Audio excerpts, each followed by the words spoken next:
ರಾಜ್ಯದಲ್ಲಿ 222ಕ್ಕೂ ಹೆಚ್ಚು ತಾಲೂಕುಗಳನ್ನು ಬರಗಾಲ ಪೀಡಿತ ತಾಲೂಕು ಅಂತ ಹೇಳಿ ಈಗಾಗಲೇ ಡಿಕ್ಲೇರ್ ಮಾಡಿದೆ. ಸಾವಿರಾರು ಹಳ್ಳಿಗಳಲ್ಲಿ ಕುಡಿಯೋ ನೀರಿನ ಸಮಸ್ಯೆ ಜನವರಿ ಮೊದಲನೇ ಎರಡನೇ ವಾರದಲ್ಲೇ ಗಂಭೀರ ಸ್ವರೂಪವನ್ನು ಪಡೆದಿದೆ. ಕುಡಿಯೋ ನೀರಿಗಾಗಿ ಇವರು ಹಣ ಬಿಡುಗಡೆ ಮಾಡಲಿಲ್ಲ. ರೈತರಿಗೆ ಬರಗಾಲದ ಬವಣೆಯಲ್ಲಿ ಕಂಗೆಟ್ಟಿರುವ ರೈತರಿಗೆ ಬಿಡುಕಾಸಿನ ನೆರವು 2,000 ರೂಪಾಯಿ ಮಾತ್ರ ಕೊಡ್ತೀವಿ ಅಂತ ಹೇಳಿದರು. ಕಿಸಾನ್ ಸಮ್ಮಾನ್ ಯೋಜನೆಯನ್ನು ರದ್ದುಪಡಿಸಿದರು. ಹಾಲಿಗೆ ಸಬ್ಸಿಡಿ ಕೊಡೋದನ್ನು ರದ್ದುಪಡಿಸಿದರು. ರೈತ ವಿದ್ಯಾನಿಧಿಯನ್ನು ರದ್ದುಪಡಿಸಿದರು. ಬಿಜೆಪಿ ಸರ್ಕಾರ ರೈತರಿಗೆ ಕರ್ನಾಟಕ ಕಡೆಯಿಂದ ಕೊಡ್ತಾ ಇದ್ದಂಥ 4,000 ರೂಪಾಯಿ ಅದನ್ನು ರದ್ದುಪಡಿಸಿದರು. ಅದನ್ನು ರದ್ದುಪಡಿಸಿ ಇವರೇ ಡಿಕ್ಲೇರ್ ಮಾಡಿದಂಥ 2,000 ರೂಪಾಯಿನಲ್ಲೂ ಒಂದು ಬಿಡುಕಾಸನ್ನು ರಿಲೀಸ್ ಮಾಡಿದೆ. ಇವರ ಮಂತ್ರಿ ಇವ್ರದೇ ಶಾಸಕರ ಮೇಲೆ ಭರವಸೆ ಇಲ್ಲದೆ ಅದರ ಮೇಲೆ ಇನ್ನೊಂದು ಸೂಪರ್ವಿಷನ್ ಕಮಿಟಿ ನೇಮಕ ಮಾಡ್ಲಿಕ್ಕೆ ಹೊರಟಿದ್ದಾರೆ. ಅವರಿಗೆ ಅವರ ಉಸ್ತುವಾರಿ ಸಚಿವರ ಮೇಲೆ ಭರವಸೆ ಇಲ್ಲ. ಅವರಿಗೆ ಅವ್ರದೇ ಆಗಿರ್ತಕ್ಕಂಥ ಶಾಸಕರ ಮೇಲೆ ಭರವಸೆ ಇಲ್ಲ. ರಾಜ್ಯ ಸರ್ಕಾರದ ಜಿಲ್ಲಾಧಿಕಾರಿಗಳಿರ್ಬೋದು, ತಾಲೂಕಾಧಿಕಾರಿಗಳಿರ್ಬೋದು, ಅವ್ರ ಮೇಲೆ ಭರವಸೆ ಇಲ್ಲ. ಹಾಗಾಗಿ ಒಂದು ಸೂಪರ್ವಿಷನ್ ಕಮಿಟಿ, ಆ ಕಮಿಟಿಗೆ ಕಾಸು. ಇವರಿಗೆ ಪ್ರಾಮಾಣಿಕತೆ ಇದ್ರೆ ಸೇವೆ ಮಾಡಿ ಅಂತ ಹೇಳಿ. ಕಾಂಗ್ರೆಸ್ಸಿಗರಿಗೆ ಸಂಬಳ ಯಾಕೆ ತಗೋಬೇಕು? ಯಾರಪ್ಪನ ಮನೆ ದುಡ್ಡು ಅಂತ ಕೊಡ್ತೀರಿ? ಯಾರಪ್ಪನ ಮನೆ ದುಡ್ಡು ಅಂತ ಕೊಡ್ತೀರಿ? ಜನರ ತೆರಿಗೆ ಹಣ.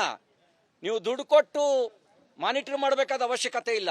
ನಿಮಗೆ ಮಾನಿಟರ್ ಮಾಡಬೇಕು ಅಂತಿದ್ರೆ TADA ಇಲ್ದಲೇ ಮಾನಿಟರ್ ಮಾಡಿಸಿ. ಅದು ಸೇವೆ, ಬೋಳ್ಸೋದಲ್ಲ. ಈಗಾಗಲೇ ಬೋಳ್ಸಿದ್ ಸಾಕಾಗಿಲ್ಲ, ಇನ್ನಷ್ಟು ಬೋಳಿಸ್ಬೇಕು ಅನ್ನೋದಲ್ಲ ನಿಮ್ಮ ನೀತಿ. ನೀವು ಮಾಡ್ತಿರೋದು ಬೋಳ್ಸಿದ್ ಸಾಕಾಗ್ತಿಲ್ಲ, ನಾವು ಮಾತ್ರ ಬೋಳ್ಸೋದು ಸಾಕಾಗೋದಿಲ್ಲ, ಕೆಳಗಡೆ ಇದ್ದವರು ಬೋಳಿಸ್ಲಿ ಅಂತ ಹೇಳೋ ನೀತಿ ತಂದಿದ್ದೀರಿ ನೀವು. ಇದು ತೋರಿಸುತ್ತೆ ನಿಮಗೆ ನಿಮ್ಮದೇ ಅಧಿಕಾರಿ ವರ್ಗದ ಮೇಲೆ ವಿಶ್ವಾಸ ಇಲ್ಲ, ನಿಮಗೆ ನಿಮ್ಮದೇ ಪಕ್ಷದ ಶಾಸಕರ ಮೇಲೆ ವಿಶ್ವಾಸ ಇಲ್ಲ, ನಿಮಗೆ ನಿಮ್ಮದೇ ಜಿಲ್ಲೆ ಉಸ್ತುವಾರಿ ಸಚಿವರ ಮೇಲೆ ವಿಶ್ವಾಸ ಇಲ್ಲ. ವಿಶ್ವಾಸ ಇದ್ದಿದ್ರೆ ಅವ್ರ ಮೇಲೆ ಮಾನಿಟರ್ ಮಾಡಕ್ಕೆ ಇನ್ನೊಂದು ಸೂಪರ್ವಿಷನ್ ಕಮಿಟಿ ಮಾಡ್ತಿರ್ಲಿಲ್ಲ. ಇದು ನಿಮ್ಮ ಒಳಗಿನ ಗುಂಪುಗಾರಿಕೆಗೆ ಸಮಾಧಾನ ಮಾಡೋದಕ್ಕೆ ಸರ್ಕಾರದ ಬೊಕ್ಕಸವನ್ನು ಖಾಲಿ ಮಾಡಕ್ಕೆ ಹೊಟ್ಟಿದ್ದೀರಿ. ನೆಪ ಸೂಪರ್ವಿಷನಿಗೆ ಒಂದು ಕಮಿಟಿ ಅಂತ ಹೇಳಿ ಈ ನೆಪ. ಉಳಿದಿದ್ದು ಬೊಕ್ಕಸ ಖಾಲಿ ಮಾಡೋದು ನಿಮ್ಮ ನೀತಿ. ನಿಮ್ಮ ಬೊಕ್ಕಸ ತುಂಬಿಸ್ಕೊಳ್ಳೋದು, ಸರ್ಕಾರಿ ಬೊಕ್ಕಸವನ್ನು ಖಾಲಿ ಮಾಡೋದು. ನಾನು ಒಂದು ಮಾತು ಹೇಳ್ತೇನೆ, ಕಳೆದ 7 ತಿಂಗಳಿಂದ ಅಭಿವೃದ್ಧಿ ಕಾರ್ಯಗಳೆಲ್ಲವೂ ನಿಂತು ಹೋಗಿದ್ದಾವೆ. ಯಾವ ಡೆವಲಪ್ಮೆಂಟ್ ಕೆಲಸ ಆಗ್ತಾ ಇದೆ? ಗುತ್ತಿಗೆದಾರರಿಗೆ ಬಿಲ್ ಕೊಟ್ಟಿಲ್ಲ.